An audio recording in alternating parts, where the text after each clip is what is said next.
என்னோட கேள்வி என்னன்னா, அமெரிக்காவுக்கு வந்த மற்றவங்கெல்லாம் லீகல் மைக்ரண்ட்ஸா? இங்கிலாந்துலேருந்து நீங்கள் போய் ஆக்கிரமிக்கிறீங்க அமெரிக்காங்கிற நாட்டை. உங்கள் மொத்தமே அந்த காலனைசர்ஸோட நேஷன் தானே. அப்போ வேலை தேடி உழைக்க தகுதியோடு வர்றவனுக்கும் நீங்கள் போய் செவிந்தியர்களை விரட்டி அடிச்சுட்டு வித்தியாசம் இருக்குல்ல. அப்போ இவர் ஒரு ஒயிட் சுப்ரீம் மனநிலையோட பேசுகிறாரு. இந்தியாவிலேருந்து அமெரிக்காவுக்கு வேலை தேடி போகிறவங்க நிறைய பேர் நல்லா படித்தவங்க, உயர் அறிவு பெற்றவங்க.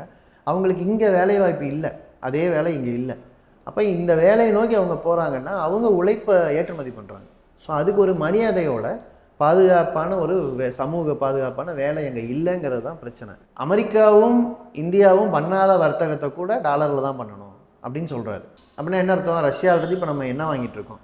ரஷ்யா ரூபிளில் கொடுக்குது, நீங்கள் ரூபாயில் கொடுக்குறீங்க. உங்கள் வர்த்தகம் இதில் தான் நடக்குதுன்னா ரஷ்யா மேலே அமெரிக்கா போட்ட பொருளாதார தடையை நம்ம மதிக்கலை.